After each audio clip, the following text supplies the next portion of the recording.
This week's Ramsour Records album of the week is Sammy Walker's Blue-Eyed Georgia Darlin'. Born and raised in Norcross, Georgia, Sammy was discovered by famed protest singer Phil Ochs, who landed him a 2-record deal with Warner Brothers. The tapes that comprised the album were from the 1975 demo sessions that helped Walker land the deal. Sammy was managed by Howard Leventhal, who managed Woody Guthrie, Pete Seeger, and the Weavers. For more information about Sammy Walker, and to pick up your very own copy of Blue-Eyed Georgia Darlin', please visit ramsourrecords.com today.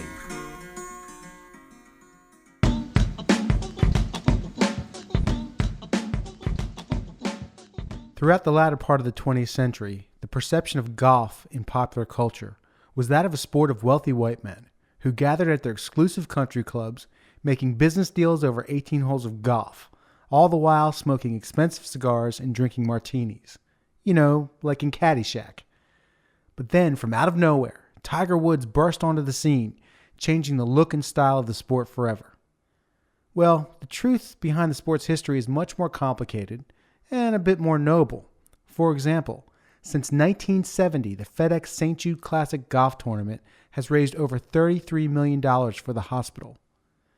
This week on The Road to Now, we speak with Dr. Tony Parker, historian at the World Golf Hall of Fame and Museum in St. Augustine, Florida, and we discuss the history of golf.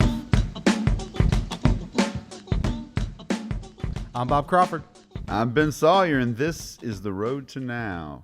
Hey, Bob. Hey. Why is Ian on this episode? Ian is this episode. Ian, our producer, came to us a few months ago and said, would you like to do an episode about the history of golf? And I was like, yes, please, can we do this episode?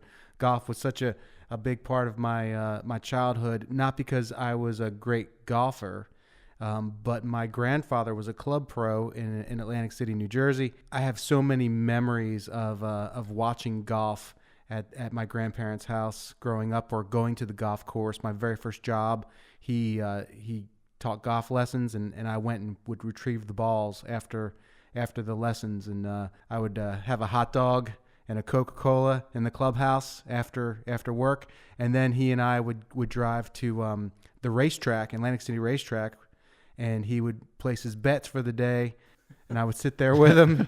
And another great memory I have of him is, and these are just, he passed away, I guess, in 1991, so these are just really valuable, precious memories to me.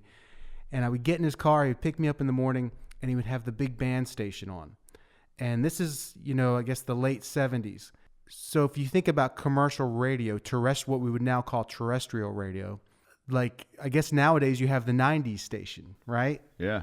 And when I was a kid, you had the 50s station and you had the big band station, because a lot of those people were still alive, and the music of your youth is very nostalgic to you. And I remember riding in the car with him and him saying, isn't this boring? Don't you hate this music, or isn't it boring to you? And I would just say, no, I loved it. I just really loved it. And I feel like that is a great musical foundation for me, loving the big band music of my grandfather's era, and then the 50s music of my parents' era were just very formational to me. So this golf episode set off in me a great nostalgic journey that I'm so glad we got to do it. Ian, thank you so much for bringing this to the table. Oh, man, I was more than happy to. I got to meet today's guest, Tony Parker, at a golf show here in Nashville, and he was giving a talk. He is featured on the Golf Channel, and he is the World Golf Hall of Fame official historian.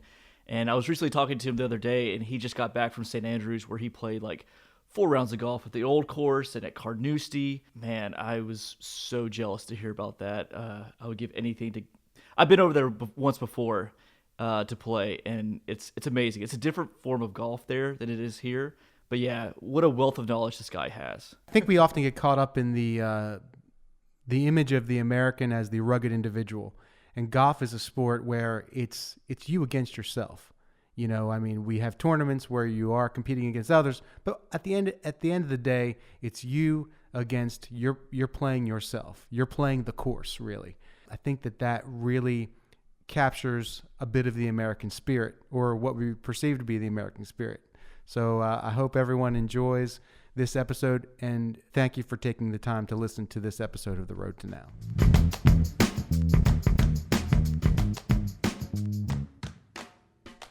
Dr. Parker, welcome to The Road to Now. Could you talk a little bit about the history of the sport? Where and when did it originate? Okay, well, that's almost indeterminate, but there are a lot of controversy about that. The Dutch believe that it started in the Netherlands. Of course, the French believe it started in France. Italy even claims it. Chinese claim it. But the game as we know it started in Scotland and principally in St. Andrews, Scotland.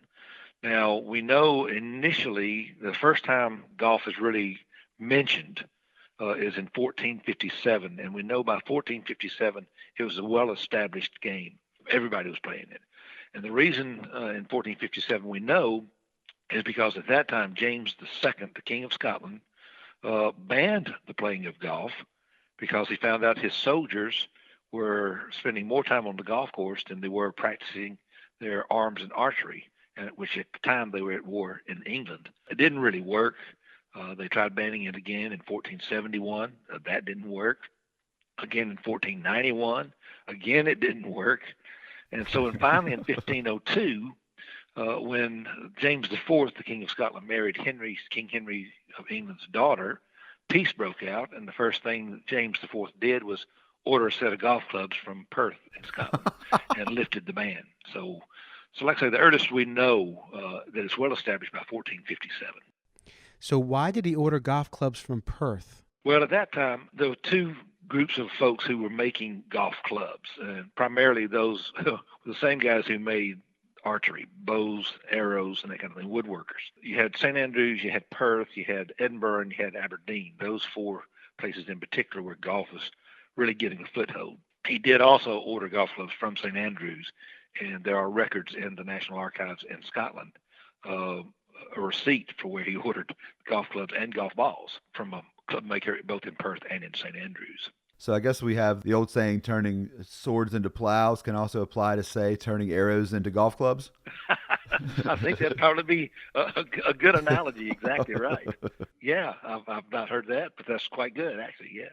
So Mary Queen of Scots was a golfer.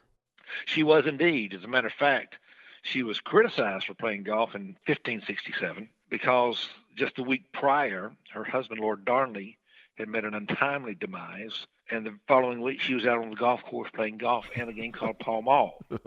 Now, again, part of the criticism was not that she was playing golf, but the fact that she was doing it the week after her husband had died. Now, of course, my take on that is quite simple. Where else can you find quiet and solitude away from the maddening crowds than on the serenity of the golf course and the fairways and the greens? Great place of solitude. Where we get the term 18 holes from, but also if you could talk a little bit about old Tom Moores and young Tom Moores. Oh, yeah. Some of my favorite subjects. 18 holes was established in 1764 in St. Andrews. And like I say, the game as we know it, the rules of the game, development of the game, St. Andrews is the place. And in 1764, at that time, they had 22 holes, which really was just 11 holes out, turn around, play the same 11 holes back. But the R&A, which was established in 1754, determined that 4 of the holes were just too short. So they eliminated those and came down to 18 holes. And that became 18 holes became the standard for a complete competition, whether it be played on a 6-hole course or a 9-hole course. 18 holes seemed to be the terminal number for competition. So 18 holes seemed to be just right. That seemed to work pretty well in St. Andrews. And it's kind of interesting because as the game progressed, the game itself took off. I mean, it really exploded.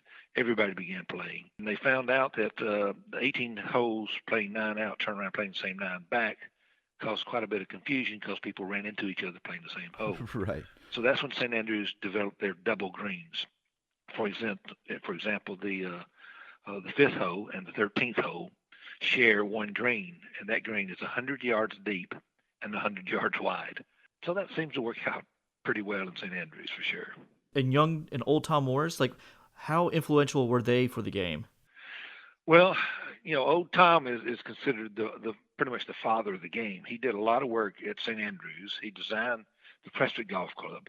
Actually, he designed over 70 golf courses around the UK and Ireland. But he did. Well, he's the old man of golf. He lived until 1908. But he played in the very first Open Championship in 1860. He was the one that struck the first ball in the first Open. He didn't win that year. A fellow by the name of Woody Park Sr. did. But he did win 4 Open Championships in the 1860s. So he established himself pretty much as the premier golfer until his son, young Tom Morris, superseded him by winning the Open in 1868. And, of course, the runner-up at that time was was his dad, old Tom Morris. Wow. Young Tommy, I considered young Tom Morris to be the first professional golfer. And what I mean by that is you have golf professionals whose livelihood is, certainly at that time, was making golf clubs, making golf balls, keepers of the green, golf course superintendents, designers of golf courses, and would play money matches and that kind of thing. They did not make their living from playing golf. Young Tom Morris made his living one way. He played golf for money. So I consider young Tom Morris to be the first professional golfer. And, of course, sadly, he died at age 24 after he had won 4 Open Championships consecutively. So he has certainly made a mark, and we can only guess how great his reputation could have been had he lived past the age of 24. So you say that he was the first professional golfer. Where did the money come from early on? Well, okay, initially it came from betting. You have wealthy patrons who would sponsor their man to play, and they'd put so much money in the pot, and whoever won the matches would take the money. And matter of fact, the first 3 Open Championships, there was no prize money. The winner just got to wear the champion's belt, which is made out of solid silver. Wow. Much like today's trophies, he got to keep it for a year, but then, of course, had to give it back. And it wasn't until 1863 that prize money was given to the second and third place. And finally, 1864, the winner got a total of £6, which was about $500. But from there, of course, you would have club sponsors. You would have others kind of put money into it, those who were sponsoring things like the Open Championship. So sponsorship did kind of come in. But initially, it was by wealthy patrons betting on the matches, and the winners would get a portion of the winnings. So how did the sport catch hold in the States? When it really took off wasn't until the 1880s. Although we have records of golf being played in America as early as 1739, which is actually, before the RNA was even established, in Charleston, South Carolina. And we have records of golf balls, 96 golf clubs, 432 golf balls being sent from Edinburgh at Leith to Charleston, South Carolina in 1743. And the first golf club organization in the United States, Charleston, South Carolina, 1786. But that was gone by the War of 1812. So the next time we see golf really making its appearance in America is in the 1880s, right at the beginning of the Industrial Revolution. And what's happening here is, of course, there is a real rise of immigrants coming in, and a lot of Scots, I have to say, were ones who came over to take advantage of this. But you also had wealth being generated, and now you've got a lot more leisure time. And you had the Scots, a lot of professional golfers from St. Andrews, from Carnoustie, from Perth, and from Edinburgh, came over to design golf courses, to make golf clubs, and to teach, now we have to say, the more affluent individuals, teach them the game of golf. And it really exploded right after the turn of the century, 1900s or so. But what really grew the game in the United States, you had the leisure classes playing, was 1913 when Francis Wilmette played the greatest game ever played. When a young son of immigrant parents, a working class individual who had a caddy, wins the U.S. Open Championship in 1913, and he beat Harry Vardon and Ted Ray, the two greatest golfers in the world. And here made front page news throughout the United States, and people saying, hey, maybe that's something I can do too. And so the game really explodes thanks primarily to Francis Wilmette. I would imagine that American presidents kind of have gotten the reputation over the past 30 years of playing golf, and it makes sense to me. It makes sense to me. Absolutely. Well, not just the past 30 years. I mean, we had starting with Howard Taft. He played. He was the first president we know of that played golf. But then you had Woodrow Wilson, who followed him, who has recorded playing a little bit around 1,200 rounds of golf in his 8 years in office. Of course, he says it was under doctor's orders, but I'm sure he felt pressure to the time. Matter of fact, every president in the 20th century and now into the 21st century have been golfers, with the exception Herbert Hoover, Harry Truman, and Jimmy Carter. Those are the only three presidents that we know of that didn't play golf while they were in office. And we know President Eisenhower, played 800 rounds of golf during his 8 years in the White House. And as a matter of fact, the Democrats kind of criticized him for saying, he worked a 36-hole work week, 36-hour work week. And the best president we have so far as handicaps go is our current president. He's a 2.8 handicapper. But then JFK was a single-digit handicapper as well. People didn't know that he played much golf, mainly because of the criticism for Eisenhower, and then Kennedy following him. He didn't advertise it, but he certainly played a lot of golf as well. And George W. Bush stopped playing golf after the Iraq War? That's right. Yeah, he felt that he only played 24 rounds of golf during his presidency because he felt it wouldn't be right for him to be on the golf course while there were young men and women fighting a war overseas. But it sounds like this, the whole criticism of presidents spending time on the golf course, it sounds like this is in no way a new thing. It is definitely not a new thing. Matter of fact, when Eisenhower was elected, one of the first things he did was install a putting green in a bunker on the south lawn of the White House. Nixon did away with that, but then when Clinton came into office, he turned right around and put them back out there. So yeah, I mean, you got to give them credit. They've got to get away from the pressures of government on occasion. Maybe not 800 rounds or 1,200 rounds. I know Clinton played a little around 400 rounds while he was in office. And Obama, if we took statistics, I think he played 306 rounds of golf while he was president. So you say that the game began to die off around the War of 1812. Did that have to do with it being associated with Great Britain? Was it the idea that was somehow, because I know there was a lot of anti-British sentiment after the Revolution and especially during the War of 1812. Did that affect the game? Well, no, I think it's a little bit simpler than that, actually. It wasn't anti-British because, again, at the end of the War of 1812, the United States' biggest trading partners was Great Britain. So that really didn't make a whole lot of change there. But what did happen after the American Revolution, and certainly after the War of 1812, is a lot of the Scottish immigrants who had come over at that time went back to the UK. And, of course, they were the ones who brought the game to the United States to begin with. Yeah, and one of those Americans there's a great story, a famous American golfer who kind of went back to St. Andrews in Scotland. Can you guys tell us the story of Bobby Jones and his first British Open? Yeah. Bobby went over in 1921, a 19-year-old kid. And on the 11th hole, which is a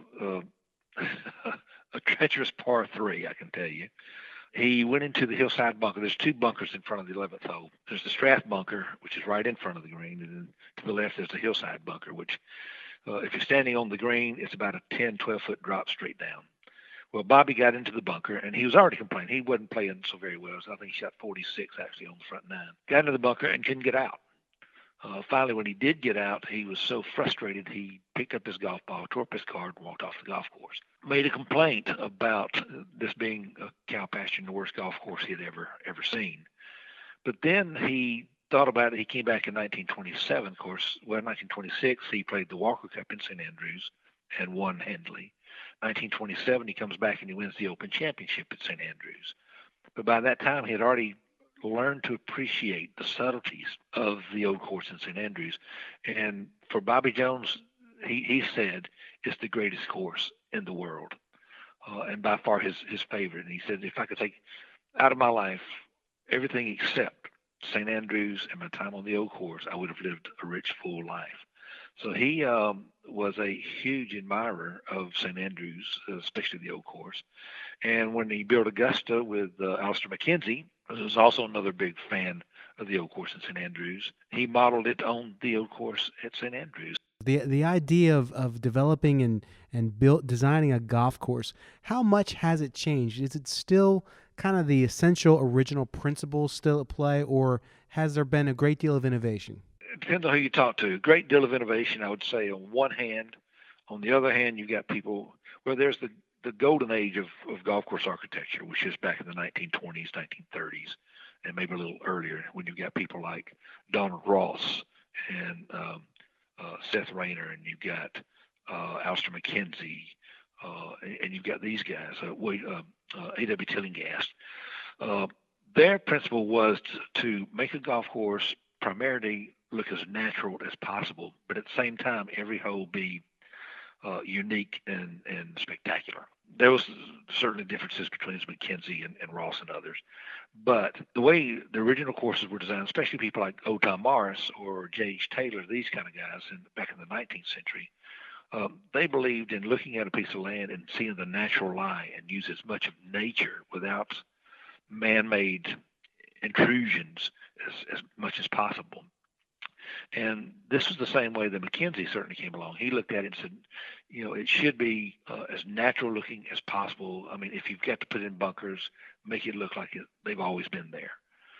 But now you've got the modern architects of golf, Pete Dye and Tom Doak and these guys who come in.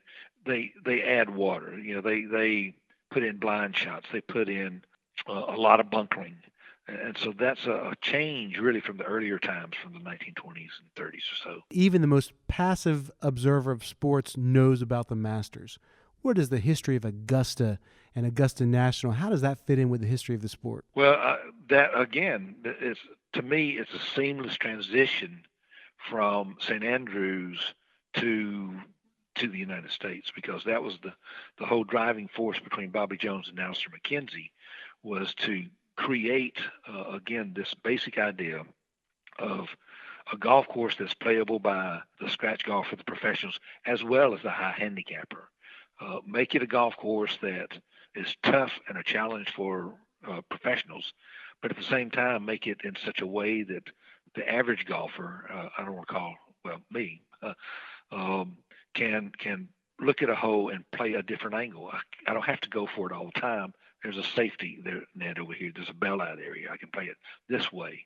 So this was in homage to the old course at St. Andrews, and it was a driving force, the greatest fun for the greatest number. Make it playable by everyone, and I think that's what they've done. And of course, every hole is absolutely spectacular individually. Every hole is beautiful with the natural scenery around it. Although you're bringing in hundreds and hundreds of plants and flowering plants and things, but again, it's getting into nature. And if you've been to Augusta, certainly during the Masters, it is a magical place, absolutely magical. It's one of the rare tournaments where it's played there every year. Can you kind of explain why the Masters is only played at Augusta National every year, whereas things like the British Open are, they move to different locations every year? Yeah, well, again, you have to go back to the very foundation of the Masters. It was initially called the Augusta Invitational, and it was set up primarily by Bobby Jones and Cliff Roberts to invite their professionals and their friends to play a tournament, and on what they considered soon to be the greatest course in the United States. And then it developed from there, and it was only in the professional parlance when the pros said, this is where you strive to play, this is where you want to go. And of course, Augusta is the place. That's where it started. That's where it's always going to be. Now it's the same with the Players Championship. In 1974, when Dean Beeman said that they wanted to establish a tournament for the players, for the professional players, touring players, that they can call their own. And so it's always played, we're from 1982, it's always been played at TPC Sawgrass. That's the home of the players, much as Augusta is the home of the Masters, and that'll never change. I wanted to ask a question about that follows up on something earlier. You mentioned that Mary Queen of Scots was a golfer, and that the interesting thing is that in the 20th century, golf was very much a male associated sport, and I know Augusta did not even allow women to become members of the club until recently. What was it that made the sport become such a male sport, and what do you think then led it to recently be more accepting of women?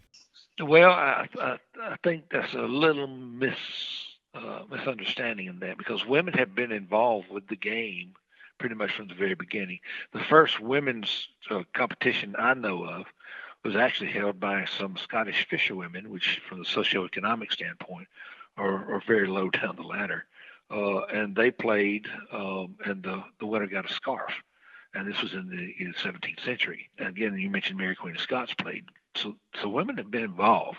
In the United States, well, let's go back. In St. Andrews, there are 6 golf clubs. There's the Royal and Ancient, which up until last year did not allow women. There's the St. Andrews Golf Club, which was pretty much the same. The New Golf Club, which is male dominated. But by the same token, you get St. Rules and St. Regulus Golf Clubs, which are women only. Now, the first women's golf club was established in St. Andrews in 1867 and is still in operation today. So women have been there. And like I say, in St. Andrews, they have the exact same rights, privileges, and everything as every other club in town. That's a little bit of a misnomer. In the United States, because of the way golf grew in the 1880s and onwards, like I say, it was leisure time afforded by the Industrial Revolution. And you did have men and women's golf clubs, and women were part of it. Matter of fact, if you look at the establishment of the USGA, United States Golf Association, they had in 1895 the U.S. Amateur and the U.S. Women's Amateur Championship. Like I say, women have been there. They've just been overshadowed by a lot of the more private or exclusive clubs that would be for men only, like Augusta. And because that's more in the news than a lot of other clubs, then apparently it's an issue. But by and large, you'll find women have always been around. I mean, if you go back to the 1930s, so women have been playing. I mean, you've got Babe Saharis, you got Patty Berg, you got Louise Suggs, all the way up, especially for the 1930s. Even before then, you've got Alexa Sterling, who played with Bobby Jones quite a lot. Women did not get really into professional golf, and that might be where the difference is. Men's professional golf has certainly been at the fore for quite a while. But women's professional golf really didn't take off until the mid-1930s. They've kind of been overshadowed by men, but they've been there. They've always been there. What about some of the stars? Like, my grandfather was a club pro at Atlantic City Country Club in the 70s and the early 80s, and I have golf was just always on in my home and in my grandparents' house. And I grew up with Calvin Peete, Lee Trevino, some of these great golfers. For me, in my life, that period of the 70s was kind of a golden age in itself for golf. Can you talk about when did golf in the 20th century really become a spectator sport? Oh, well, no, you got to go back earlier. I mean, Bobby Jones really raised it. And like I say, when Francis Wilmette won in 1913, people started coming to the tournaments more and more because now he's one of us. We can play this. Bobby Jones comes on the scene. Then you got Walter Hagen, Gene Saracen. And then from them, you come into Ben Hogan, Byron Nelson, Sam Snead. I mean, these guys are household names. But it really wasn't until Arnold Palmer, really starting about 1958 when he won the Masters, but 1960 when he won the Masters and the U.S. Open, here, and television comes in with the second Masters in 1958, 59, I think. So now it's televised. People are starting to see this, and now they're starting to come out to the tournaments. So you really kind of give credit to three things really. Dwight D. Eisenhower, because he played so much golf and quite open about it. The rise of television and televised golf, and then Arnold Palmer. And Palmer made such an impact that people really started flocking to it. Arnie's Army. I mean, let's talk about Arnie's Army. And then, of course, you've got the firebrand Jack Nicklaus comes on the scene. Golden Bear. It kind of takes off from a Golden Bear. And so it takes off from there. But these two guys, along with Gary Player, the first international guy to win the Masters in 1961. So now it's a global thing. And then you get into the rise of people like Seve Ballesteros.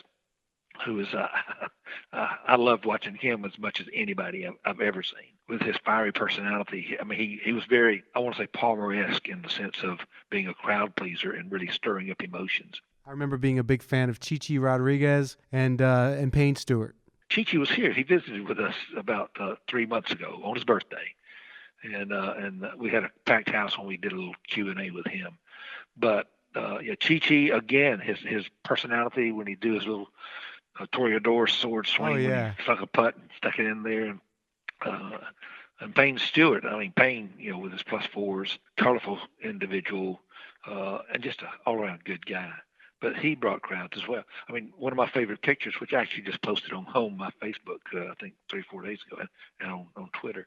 One of my favorite pictures is of him playing at Augusta at the Masters, wearing, in essence, a tuxedo. The white shirt with the bow tie, with the cufflinks, and black silk trousers, and the white socks, and black and white shoes. I mean, he looked like he was wearing a tuxedo on the golf course. Very, very stylish and very visible.